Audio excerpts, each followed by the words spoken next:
ಕಾಮಗಾರಿಯನ್ನು ಪೂರ್ಣಗೊಳಿಸುವಂತೆ ಆಗ್ರಹಿಸಿ 38 ಗ್ರಾಮಗಳ ರೈತರು ಕಳೆದ 5 ದಿನಗಳಿಂದ ನಡೆಸುತ್ತಿರುವ ಹೋರಾಟದ ನಿಮಿತ್ತವಾಗಿ ಅಖಂಡ ಕರ್ನಾಟಕ ರೈತ ಸಂಘ ತಾಲೂಕು ಘಟಕದ ವತಿಯಿಂದ ತಾಳಿಕೋಟೆ ಪಟ್ಟಣದಲ್ಲಿ ಕತ್ತೆ ಚಳವಳಿ ಸಾಂಕೇತಿಕವಾಗಿ ನಡೆಯಿತು.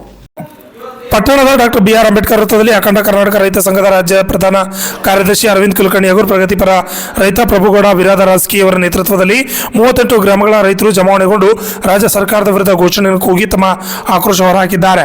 ನಂತರ ಪ್ರತಿಭಟನಾ ಮೆರವಣಿಗೆ ಆರಂಭಿಸಿದ 100 ರೈತರು ಬಸವೇಶ್ವರ ವೃತ್ತಕ್ಕೆ ತಲುಪಿ ಕೆಲ ಹೊತ್ತು ರಸ್ತೆ ತಡೆದು ಆಕ್ರೋಶ ವ್ಯಕ್ತಪಡಿಸಿದರು.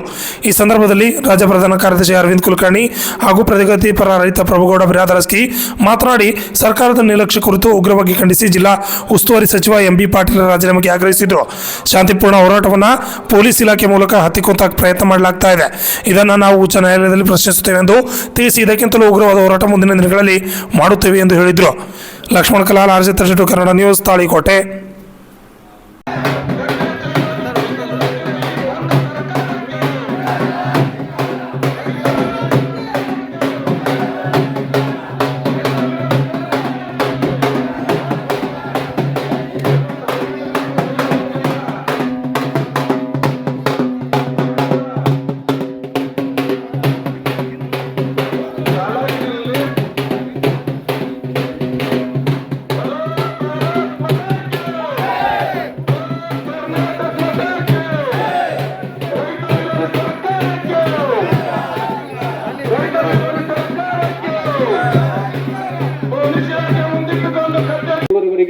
ತಹಸೀಲ್ದಾರರು ತಾಳಿಕೋಟೆ ಇವರ ಮುಖಾಂತರ ಮಾನ್ಯ ವಿಷಯ ಬೂದಿಯಾಳ್ ಪೀರಾಪುರ ಏತ ನೀರಾವರಿಯ ಬಾಕಿ ಉಳಿದಿರುವ ಹೊಲಗಾಲುವೆ ಅಂದರೆ FIC ಕಾಮಗಾರಿ ಮುಕ್ತಾಯಗೊಳಿಸಲು ಅಗತ್ಯ ಅನುದಾನ ಬಿಡುಗಡೆಗೊಳಿಸುವ ಕುರಿತು ಅಖಂಡ ಕರ್ನಾಟಕ ರೈತ ಸಂಘ ಹಾಗೂ ತಾಳಿಕೋಟೆ ತಾಲೂಕಿನ ರೈತ ಬಾಂಧವರು ರಾಜ್ಯ ಸರ್ಕಾರಕ್ಕೆ ಒತ್ತಾಯಪಡಿಸುವುದೇನೆಂದರೆ ತಾಳಿಕೋಟೆ ಹಾಗೂ ದೇವರಿಪುರಗಿ ಮತಕ್ಷೇತ್ರದ ಸುಮಾರು 38 ಹಳ್ಳಿಗಳ ರೈತರ ಜಮೀನುಗಳಿಗೆ ಸಮಗ್ರ ನೀರಾವರಿ ಕಲ್ಪಿಸುವ ಬೂದಿಯಾಳ್ ಪೀರಾಪುರ ಏತ ನೀರಾವರಿಗೆ ಸಂಬಂಧಿಸಿದ ಕೊನೆ ಹಂತದ ಹೊಲಗಾಲುವೆ ನಿರ್ಮಿಸಲು ಹಿಂದಿನ ಸರ್ಕಾರ 750 ಕೋಟಿಗೂ ಹೆಚ್ಚು ಹಣ ವೆಚ್ಚ ಮಾಡಿದ್ದು ಈಗಾಗಲೇ 90% ಕಾಮಗಾರಿ ಮುಕ್ತಾಯಗೊಂಡಿದೆ.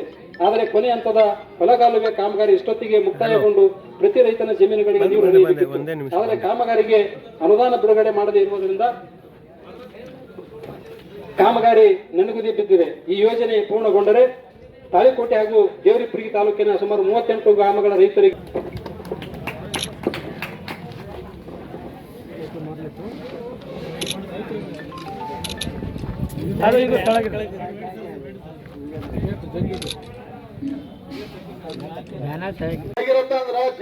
ಅವರು ಬಬಲೇಶ್ವರ ಮತಕ್ಷೇತ್ರ ಅಟ್ಟೆ ಭಗೀರಥ ಆಗ್ಬಾರ್ದು. ಇಡೀ ಜಿಲ್ಲೆಗೆ ಭಗೀರಥ ಆಗ್ಬಿಟ್ಟು ಕರ್ನಾಟಕ ಭಗೀರಥ ಆಗ್ಬೇಕು. ಅವರು ಎಲ್ಲ ಒಟ್ಟು ನೀರು ಅಲ್ಲೇ ಬಬಲೇಶ್ವರಕ್ಕೆ ತುಮಚಿ ಬಬಲೇಶ್ವರ ನೀರಾವರಿ ಇನ್ನೂ ಏನೇನು ಯೋಜನೆಗಳು ಕೆರೆ ತುಂಬ ಯೋಜನೆ ಎಲ್ಲ ಅಲ್ಲೇ ಮಾಡ್ಕೊತ ಇಲ್ಲ ಪೂರ 90% ಕಾಮಗಾರಿ ಮುಗಿದು ಹೋಗೋದು. ಈಗ ಇನ್ನು ಉಳಿದೋದೇನು ಬರೀ 10%. ಎಲ್ಲ 10% ಅಂದ್ರೆ ಏನು, ಔಟ್ಲೆಟ್ ಬಾಕ್ಸ್ ಬಿಟ್ರೆ ಔಟ್ಲೆಟ್ ಬಾಕ್ಸ್ ಇಂದ ಎಲ್ಲ ಜಮೀನುಗಳಿಗೆ ನೀರು ಕೊಡಬೇಕು. ಯಾಕಪ್ಪ ಅಂದ್ರ ಔಟ್ಲೆಟ್ ಬಾಕ್ಸ್ ಎಲ್ಲಿ ಬಿಟ್ರಿ ಆ ಒಬ್ಬ ರೈತನಿಗೆ ಅಷ್ಟೇ ನೀರು ಹೋಗ್ಲಾಗ್ತದೆ. ಈಗ